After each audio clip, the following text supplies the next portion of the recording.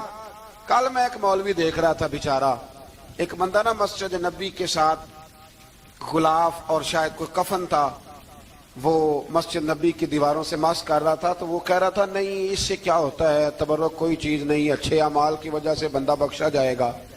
میں نے کہا تو مجھے ملے تو میں تجھے بخاری کھول کے دکھاؤں کہ حضرت عبد الرحمن ابن عوف جنہیں حضور نے قطعی جنتی کہا، حضور کے وجود پر کرتا دیکھ کے کہنے لگے حضور بڑا ہی سونا لگ رہا ہے. تو فرمایا تجھے چاہیے حضور مل جائے تو کیا ہی بات ہے. نبی پاک نے عطا کیا تو صحابہ کہنے لگے عبد الرحمن آپ کو تو ضرورت نہیں تھی، آپ کے پاس تو بڑے لباس ہیں. تو یہ کرتا حضور نے قبول کر لیا، کوئی لے کے آیا اور آپ نے مانگ لیا. تو وہ رو پڑے، کہنے لگے پہننے کے لیے نہیں مانگا، یہ حضور کے جسم سے لگ گیا ہے، میں نے کفن بنانے کے لیے مانگا ہے. تو کہتا ہے حضور کے تبرک میں خیر کوئی نہیں. پر آپ یقین کریں ان لوگوں پہ حیرانگی ہے. ہم نے بھی مرنا ہے نا جی، بڑی جلدی قبر میں جانا ہے، وقت کا کچھ پتہ نہیں. لیکن اتنے اندھے ہو کر لوگ چیزوں کو دیکھتے ہیں اور اس تیزی کے ساتھ گمراہی پھیلاتے ہیں. مجھے باقاعدہ کسی نے ویڈیو بھیجی اور کہنے لگا جی دیکھیں کتنی اچھی بات کر رہا ہے، لوگوں کو سمجھائیں. تو میں نے کہا نہیں، اس کو سمجھانے کی ضرورت ہے. اور میں نے اس کو دیکھا ہے، وہ جو لال رومال والا ہے، میں نے دیکھا ہے وہ ڈھونڈ ڈھونڈ کے جاہلوں کو پکڑتا ہے، تلاش کرتا ہے، اور اگر کوئی مل جائے بات بتانے والا تو پھر وہ خود پکڑا جاتا ہے. اور کئی دفعہ پکڑا گیا تو نکل گیا ہے. اللہ تعالی ہمیں سمجھنے کی توفیق دے. ہم سیانے ہو جائیں تو یہ دور دور تک نظر نہیں آئیں گے انشاءاللہ. تو وہ تابوت آئے گا، بنی اسرائیل والوں سے کہا تابوت میں کیا تھا سن لو. اور یہ قرآن مجید ہے. آج میری ماننا یہ 15ویں سے 16واں رکوع ضرور ہی پڑھنا کہ وہ آخر تابوت میں کیا تھا. کھولنا ذرا.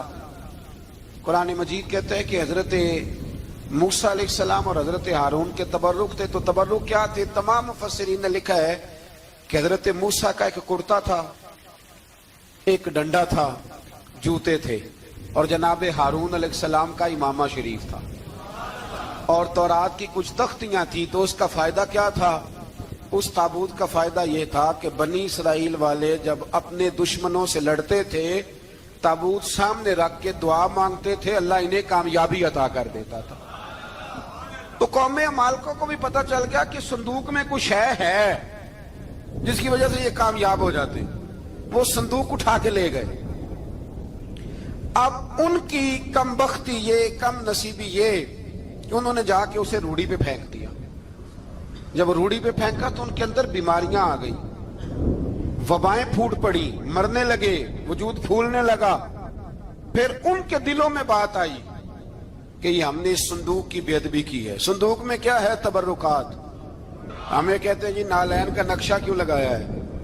تمہارے تو بزرگوں کا عقیدہ ہے سر پہ رکھنے کو مل جائے اگر نقش نالے پاک حضور تو پھر کہیں گے کہ ہاں تاجدار ہم بھی ہیں. تو کہا کہ اس کے اندر یہ تبرکات تھے. انہیں بھی سمجھ میں آئی تو انہوں نے نا بیل گاڑی منگائی اور وہ صندوق اٹھا کے اس کے اوپر رکھ دیا. اب کیا ہوا؟ قرآن کہتا ہے کہ فرشتوں نے نا اس صندوق کو وہاں سے اٹھایا. مفسرین نے لکھا اس کا معنی یہ بھی ہو سکتا ہے کہ اس بیل گاڑی کو ڈائریکشن پہ لگایا. ادھر سے حضرت شمویل علیہ السلام نے جناب طالوت کو بادشاہ بنا دیا اور ادھر سے وہ صندوق چل پڑا. کہا بھئی ہم ان کو کیسے بادشاہ مانے؟ تو فرمایا بادشاہ اس طرح مانو گے کہ تمہارا وہ صندوق آ جائے گا. اور قرآن کہتے ہیں اس صندوق میں تمہارے دلوں کا سکون ہے, اس میں تمہارے دلوں کا. اور بھائی ہماری تو کوشش ہوتی ہے بزرگوں سے کوئی چیز مل جائے, اللہ والوں کا کوئی تبرک ہمارے ہاتھ آ جائے.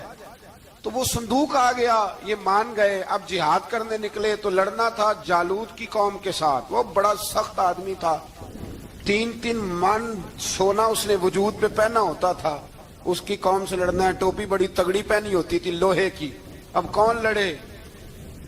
ایک نوجوان تھے جن کا نام تھا داؤد علیہ السلام. وہ بھی بکریاں چرایا کرتے تھے. اور جن دنوں حضرت طالوت نکلے نا اپنی قوم کو لے کر جالوت کے خلاف لڑنے تو حضرت داؤد بھی شامل ہو گئے. اللہ جب کسی کو نوازتا ہے نا تو پھر خاص ہی کرم نوازی کرتا ہے. مفسرین نے لکھا جب یہ جا رہے تھے نا وہاں جا رہے تھے تو رستے میں انہیں 3 پتھر مل گئے. انہوں نے وہ تینوں پتھر اٹھا لیے.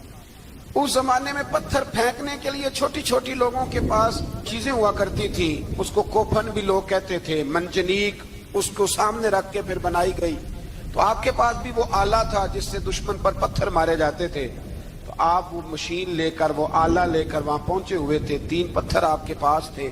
آپ فرماتے اس دن میں بڑا بیمار تھا, اتنا بیمار تھا کہ میرا رنگ پیلا ہو گیا. اب وہ جالوت کے سامنے کوئی نہیں جاتا تھا. تو جناب طالوت کہنے لگے کہ جو جالوت کو مارے گا نا, یعنی ان کے بادشاہ کو اس قوم کے, تو میں اسے اپنی آدھی سلطنت بھی دے دوں گا اور اپنی بیٹی کا نکاح بھی اس کے ساتھ کر دوں گا. دیکھیں اللہ نوازتا ہے تو کس انداز میں نوازتا ہے. تو حضرت داؤد کہتے ہیں وہ دور کھڑا تھا تو میں نے نا 3 پتھر مارے. بھئی ہمت کرنا تو ہمارے ذمہ ہے کہ نہیں؟ میری ملت کا جوان کہتا میں نے کرنا کرانا کچھ نہیں. یعنی اگر آپ کہیں نا کچھ کرو تو پھر وہ کوئی کام کرنے کی مطلب معاملہ. وہ مجھے کل ایک سنگی کہہ رہے تھے, کہنے لگے جی اللہ کے فضل سے کچھ بھی نہیں کرنا پڑا, مرشد نے نظر کر دی. میں کہ میں ملن گی تو میں انہوں نے سمجھاواں گا کہ کچھ کرا کے نظر کریا کرو, کیونکہ میرے وہ دوست ہیں, میں انہیں جانتا ہوں.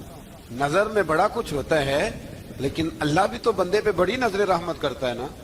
لیکن کہتا ہے 5 نمازیں پڑھ, رمضان کے روزے رکھ, زکوٰۃ فرض ہو تو ادا کر, یہ سارے کام کر, سچ بول, دیانتداری کر, پھر میں اپنے فضل سے تجھے جنت عطا کروں.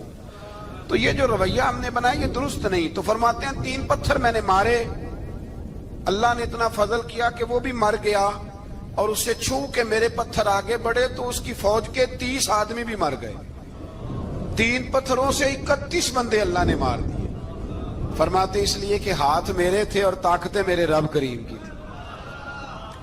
تو حضرت داؤد علیہ السلام کے حصے میں جناب طالوت کی صاحبزادی بھی آئی, آدھی سلطنت بھی آئی.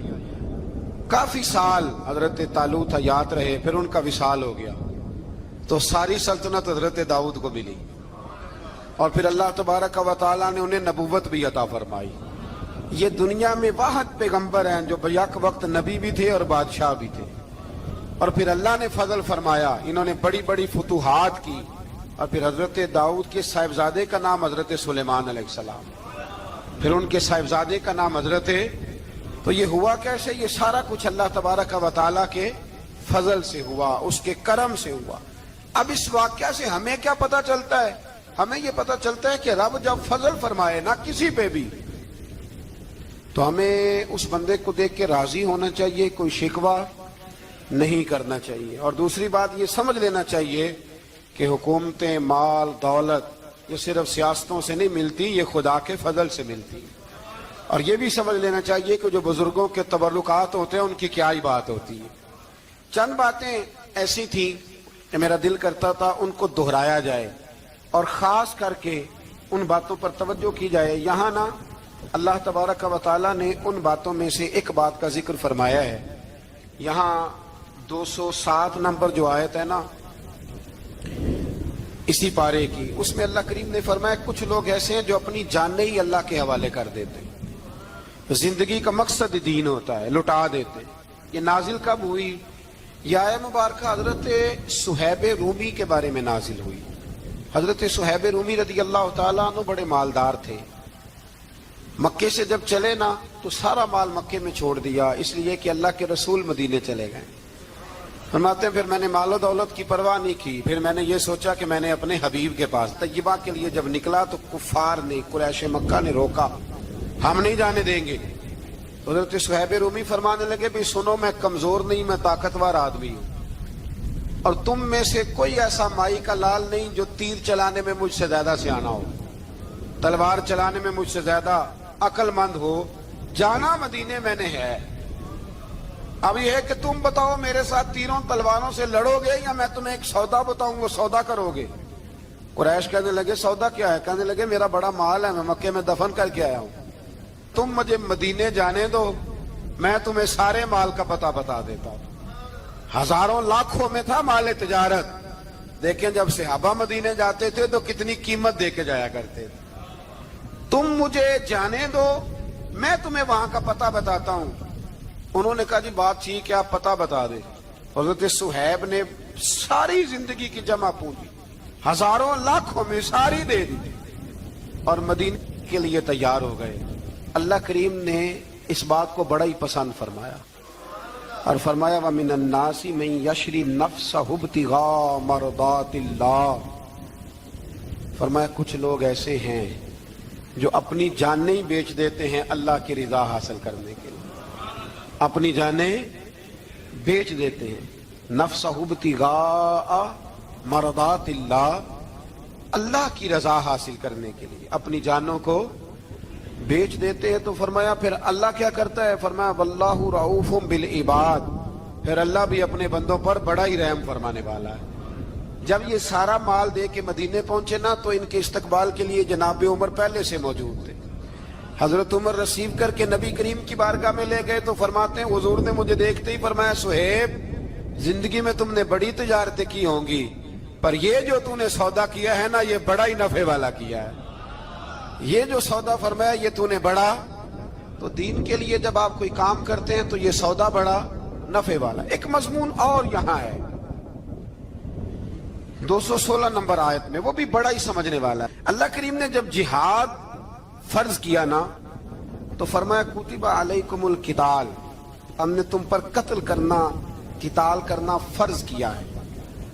فرمایا ہو سکتا ہے تمہیں یہ کراہت محسوس ہو، مشکل لگے، برا لگے. ایک بات جو آج کی نصیحت ہے اور مضامین قرآن جو ہم سیکھ رہے ہیں اس کے اندر سے ہمیں یہ خاص چیز ہے، اس کو سمجھنا چاہیے. اللہ کریم نے فرمایا کہ تم پر جہاد فرض کیا گیا ہے، وَهُوَ كُرْهٌ لَكُمْ، ہو سکتا ہے تمہیں ناپسند ہو. تو ایک نا ساری زندگی کے لیے ایک نصیحت کر دی. فرمایا وَعَسَىٰ أَن تَكْرَهُوا شَيْئًا، ہو سکتا ہے تم کسی چیز کو ناپسند کرو، وَهُوَ خَيْرٌ لَكُمْ، اور وہ تمہارے لیے اچھی ہو. اللہ اکبر. یہ وہ بات ہے اگر سمجھ میں آ گئی تو کلیجہ ٹھنڈا ہو گیا، زندگی سکون میں آ گئی. فرمایا ہو سکتا ہے تم کسی چیز کو ناپسند کرو اور وہ تمہارے لیے بہتر ہو. وَعَسَىٰ أَن تُحِبُّوا شَيْئًا، ہو سکتا ہے تم کسی چیز سے محبت کرو، وَهُوَ شَرٌّ لَكُمْ، اور وہ تمہارے لیے بری ہو، اچھی. بس میرے رب نے ایک بات مسلمان کو بتا دی جو جینے کے لیے بڑی کافی ہے. فرمایا تم میرے اور میرے رسول کے حکم پر چلو. کیوں؟ اس لیے کہ واللہ یعلم وانتم لا تعلمون، اللہ جانتا ہے تم نہیں جانتے. ہمیں بےقراری زندگی میں اس لیے کہ ہم حقیقت پسند نہیں. ہم بہانوں میں، ہم ہواؤں میں جیتے ہیں، ہواؤں میں، خیالات میں زندگی گزارتے ہیں. بڑا ٹائم پڑا ہے. مثلاً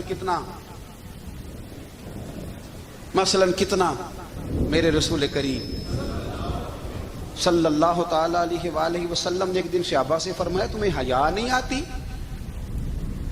حضور کیا ہوا؟ فرمایا وہ والے مکان بناتے ہو جن میں تم رہ نہیں سکتے، وہ والا مال جمع کرتے ہو جو کھا نہیں سکتے، حیا نہیں آتی؟ عرض کی حضور حکم کریں. تو محبوب فرمانے لگے جوتے کا ایک تسمہ بند کرتا ہوں تو سوچتا ہوں دوسرا بند کرنے سے پہلے موت آ جائے گی. ایک سانس اندر جاتی ہے تو دوسرا آنے سے پہلے میں یاد کرتا ہوں کہ مجھے دنیا سے جانا ہے. تمہیں حیا نہیں آتی؟ وہ مکان بناتے ہو جن میں رہ ہی نہیں سکتے، وہ مال جمع کرتے ہو جو کھا. حقیقت پسند نہیں بھائی. ہم بہت سارے لوگ یہاں بڑی باتیں سناتے ہیں، بڑی. میں کہتا ہوں اصل میں نا زیادہ باتیں سنا کے نا بیچارہ اپنے آپ کو مطمئن کرنا چاہتا ہے. اصل بات یہ ہے کہ اندر سے نا ہلا ہوا ہے، کچھ بھی نہیں. بڑا زیادہ ہنستا ہے اور مجھے لگتا ہے کہ کوئی گہرا زخم چھپا رہا ہے. اس لیے ملمہ سازی. حقیقت پسند بنو، حقیقت پسند. یاد رکھنا من ترک صلاۃ متعمدا فقد کفر. میرے رسول نے حقیقت بیان کی. فرمایا جس نے ایک نماز بھی جان بوجھ کے چھوڑی اس نے رب کے رب ہونے کا انکار کیا، اس نے کفران نعمت کیا. یہ حقیقت ہے. کوئی کلیریفیکیشن نہیں، کوئی وضاحت نہیں. جو نماز نہیں پڑھتا جھوٹ بولتا ہے، غلط بیانی کرتا ہے. جو شخص رزق حرام کما کے کہتا ہے کہ اس کے بغیر گزارا نہیں چلتا وہ جھوٹ بولتا ہے. اس لیے کہ رب فرماتا ہے جب تجھے پیدا کیا ہے تو تیرا رزق میرے ذمہ ہے. اللہ فرماتا ہے کہ لا یکلف اللہ نفسا الا وسعها. میں کسی پر وہ بوجھ نہیں ڈالتا جو اٹھا نہ سکے. نماز فرض کیا اس کا مطلب ہے ہم پڑھنے کے قابل ہیں. اس نے ہمارے ذمہ داریاں لگائی ہیں تو مطلب یہ ہے کہ ہم ذمہ داریاں ادا کرنے کے قابل ہیں. ورنہ وہ کہتا ہے میں وہ بوجھ ڈالتا ہی نہیں جو تجھ سے اٹھایا نہ جائے. اگر چاہتے ہو کہ زندگی میں اطمینان ملے تو خدا را حقیقت پسندوں والی زندگی گزارو. یہ فضاؤں میں زندہ رہنا، ہواؤں میں. اللہ بڑا معاف کرنے والا ہے، اللہ بڑا کریم ہے، معاف کر دے گا. تو بھئی یہ بات صحابہ کو بھی پتا تھی، یہ اہل بیت کو بھی خبر تھی. تو وہ تو قوم نے سبت کا ذکر فرمایا اللہ نے. ہفتے والے دن کچھ لوگ نافرمانی کرتے ہیں. ہمارے بھی ہیلے بہانے ہیں نا آج کل کاروبار میں. تو اسی سپارے کی آیت نمبر 65 کے اندر اللہ تعالیٰ نے حضرت داؤد کی قوم کا ذکر کیا کہ اللہ نے انہیں حکم دیا تھا کہ ہفتے والے دن مچھلیاں نہیں پکڑنی. تو وہ کہتے تھے چلو